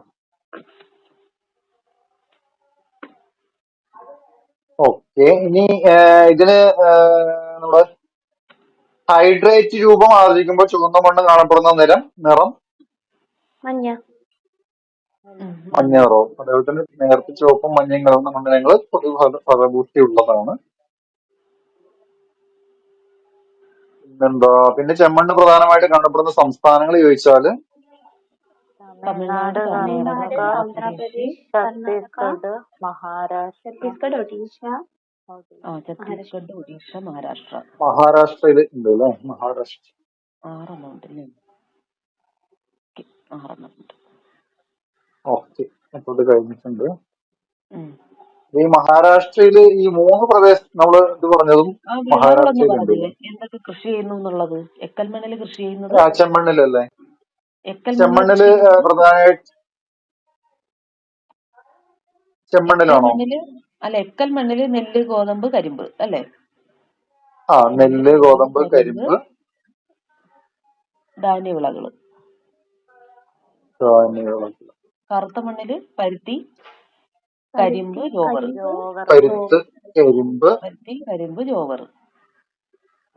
മണ്ണിലും മഞ്ഞ മണ്ണിലും എന്തൊക്കെയായിരുന്നു? നെല്ല്, റാഗി, നിലക്കടല, പച്ചക്കറികള്. കരിമ്പുണ്ടല്ലോ. നെല്ല്, റാഗി, കരിമ്പുണ്ടോ? കരിമ്പില്ല, പുകയില. നെല്ല്, റാഗി. പരുത്തിക്ക് പുറമെ കരിമ്പ്, ജോവർ. കറുത്ത മണ്ണില്. കറുത്ത മണ്ണ്. ഞാൻ ചുവന്ന മണ്ണിലെയാ. ചുവന്ന മണ്ണ്, മഞ്ഞ മണ്ണൊക്കെ ചെമ്മണ്ണില്. ഉരുളക്കിഴങ്ങ്, നിലക്കടല, പച്ചക്കറി പറഞ്ഞു, നെല്ല് പറഞ്ഞു, റാഗി പറഞ്ഞു, പുകയില പറഞ്ഞു. റെഡാകുമ്പോ വരുമല്ലോ. നെല്ല്, റാഗി, പുകയില, നിലക്കടല, ഉരുളക്കിഴങ്ങ്, പച്ചക്കറികള്. ഇതെല്ലാം ചെമ്മണ്ണി കൃഷി ചെയ്യുന്നത്. നെല്ല്, റാഗി, പുകയില, നിലക്കടല, ഉരുളക്കിഴങ്ങ്, പച്ചക്കറികൾ. ഉം.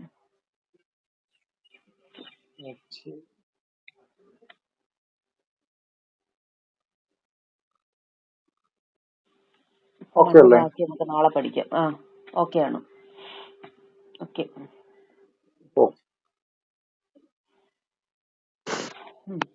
ഓക്കെ. ഓക്കെ.